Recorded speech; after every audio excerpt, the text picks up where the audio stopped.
हर हर महादेव। आज हम शिव पुराण के विद्येश्वर संहिता के 12वें अध्याय का पाठ करेंगे। तो आइए प्रारंभ करते हैं। मोक्षदायक पुण्य क्षेत्रों का वर्णन, काल विशेष में विभिन्न नदियों के जल में स्नान के उत्तम फल का निर्देश तथा तीर्थों में पाप से बचे रहने की चेतावनी। सूत जी बोले, विद्यवान एवं बुद्धिमान महर्षियों, मोक्षदायक शिव क्षेत्र का वर्णन सुनो। तत्पश्चात मैं लोक रक्षा के लिए शिव संबंधी आगमों का वर्णन करूंगा। पर्वत, वन और काननों सहित इस पृथ्वी का विस्तार 50 करोड़ योजन है। भगवान शिव की आज्ञा से पृथ्वी संपूर्ण जगत को धारण करके स्थित है।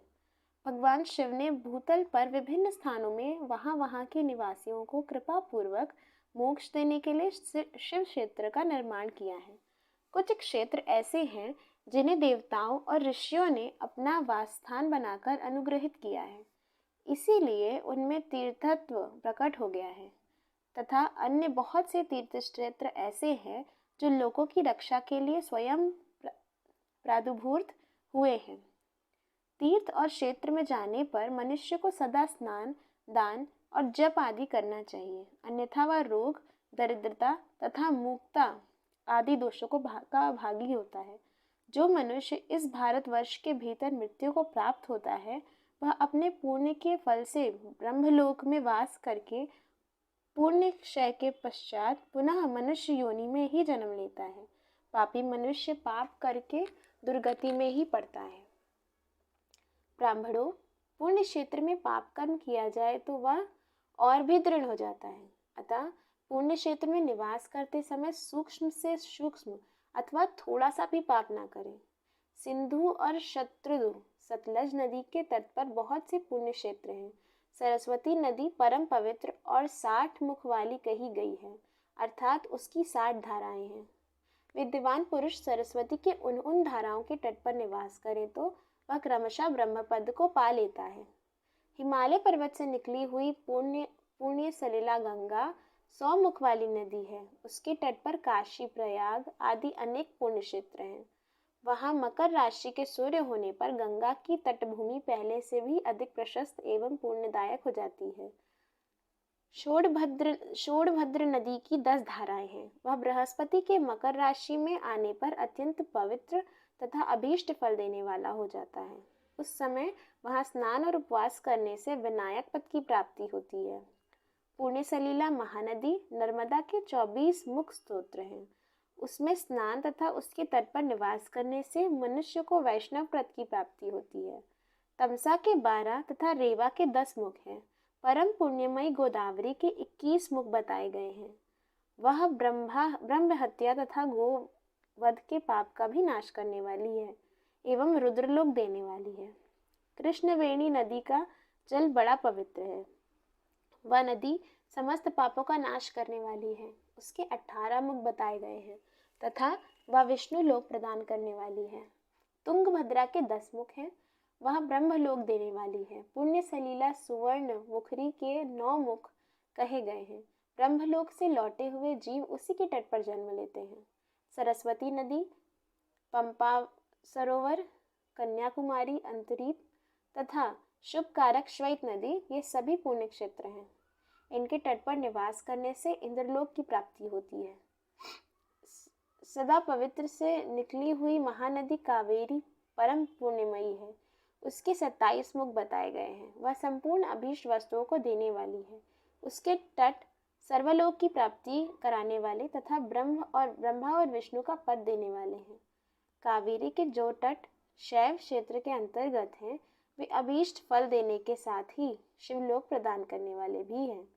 नैमिषारण्य तथा बद्रिका आश्रम में सूर्य और बृहस्पति के मेष राशि में आने पर यदि स्नान करें तो उस समय वहां किए हुए स्नान पूजन आदि को ब्रह्मलोक की प्राप्ति कराने वाला जानना चाहिए। सिंह और कर्क राशि में सूर्य की संक्रांति होने पर सिंधु नदी में किया हुआ स्नान तथा केदार तीर्थ के जल का पान एवं स्नान ज्ञानदायक माना गया है। जब बृहस्पति सिंह राशि में स्थित हो, उस समय सिंह की संक्रांति से युक्त भाद्रपद मास में यदि गोदावरी के जल में स्नान किया जाए तो वह शिवलोक की प्राप्ति कराने वाला होता है। ऐसा पूर्व काल में स्वयं भगवान शिव ने कहा है। जब सूर्य और बृहस्पति कन्या राशि में स्थित हो तब यमुना और सोनभद्र में स्नान करना चाहिए। वह स्नान धर्मराज तथा गणेश जी के लोक में महान भोग प्रदान करने वाला होता है। यह महर्षियों की मान्यता है। जब सूर्य और बृहस्पति तुला राशि में स्थित हो उस समय कावेरी नदी में स्नान करें। वह स्नान भगवान विष्णु के वचन की महिमा से संपूर्ण अभीष्ट वस्तुओं को देने वाला माना गया है। जब सूर्य और बृहस्पति वृश्चिक राशि पर आ जाएं, तब मार्गशीर्ष अगहन के महीने में नर्मदा में स्नान करने से श्री विष्णु लोक की प्राप्ति हो सकती है। सूर्य और बृहस्पति के धनु राशि में स्थित होने पर सुवर्णमुखरी नदी में किया हुआ स्नान शिवलोक प्रदान करने वाला होता है, जैसा कि ब्रह्मा जी का वचन है। जब सूर्य और बृहस्पति मकर राशि में स्थित हो उस समय माघ मास में गंगा जी के जल में स्नान करना चाहिए। ब्रह्मा जी का कथन है कि वह स्नान शिवलोक की प्राप्ति कराने वाला होता है। शिवलोक के पश्चात ब्रह्मा और विष्णु के स्थानों में सुख भोगने पर अंत में मनुष्य को ज्ञान की प्राप्ति हो जाती है। माघ मास में तथा सूर्य के कुंभ राशि में स्थित होने पर फागुन मास में गंगा जी के तट पर किया हुआ श्राद्ध, पिंडदान अथवा तिलोदक दान पिता और नाना दोनों कुलों के पितरों की अनेकों पीढ़ियों का उद्धार करने वाला माना गया है। सूर्य और बृहस्पति जब मीन राशि में स्थित हों तब कृष्णवेणी नदी में किए गए स्नान की ऋषियों ने प्रशंसा की है। उन महीनों में पूर्वोक्त तीर्थों में किया हुआ स्नान इंद्र पद की प्राप्ति कराने वाला होता है। विद्वान पुरुष गंगा अथवा कावेरी नदी का आश्रय लेकर तीर्थवास करें। ऐसा करने से तत्काल किए हुए पाप का निश्चय ही नाश हो जाता है। रुद्रलोक प्रदान करने वाले बहुत से क्षेत्र हैं। ताम्रपर्णी और वेगवती ये दोनों नदियां ब्रह्मलोक की प्राप्ति रूप फल देने वाली हैं। इन दोनों के तट पर कितने ही स्वर्गदायक क्षेत्र हैं।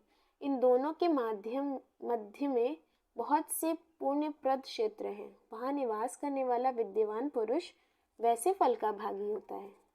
सदाचार, उत्तम वृत्ति तथा सद्भावना के साथ मन में दया भाव रखते हुए विद्वान पुरुष को तीर्थ में निवास करना चाहिए, अन्यथा उसका फल नहीं मिलता। पुण्य क्षेत्र में किया हुआ थोड़ा सा पुण्य भी अनेक प्रकार से वृद्धि को प्राप्त होता है तथा वहाँ किया हुआ छोटा सा पाप भी महान हो जाता है। यदि पुण्य क्षेत्र में रहकर ही जीवन बिताने का निश्चय हो तो उस पुण्य संकल्प से उसका पहले का सारा पाप तत्काल नष्ट हो जाएगा, क्योंकि पुण्य को ऐश्वर्यदायक कहा गया है। ब्राह्मणों, तीर्थवास जनित पुण्य कायिक, वाचिक और मानसिक सारे पापों का नाश कर देता है। तीर्थ में किया हुआ मानसिक पाप वज्रलेप हो जाता है, वह कई कल्पों तक पीछा नहीं छोड़ता है। वैसा पाप केवल ध्यान से ही नष्ट होता है, अन्यथा नहीं। वाचिक पाप जप से तथा कायिक पाप शरीर को सुखाने जैसे कठोर तप से नष्ट होता है। अतः सुख चाहने वाला पुरुष को देवताओं की पूजा करते और ब्राह्मणों को दान देते हुए पाप से बचकर ही तीर्थ में निवास करना चाहिए। 12वां अध्याय संपूर्ण। हर हर महादेव।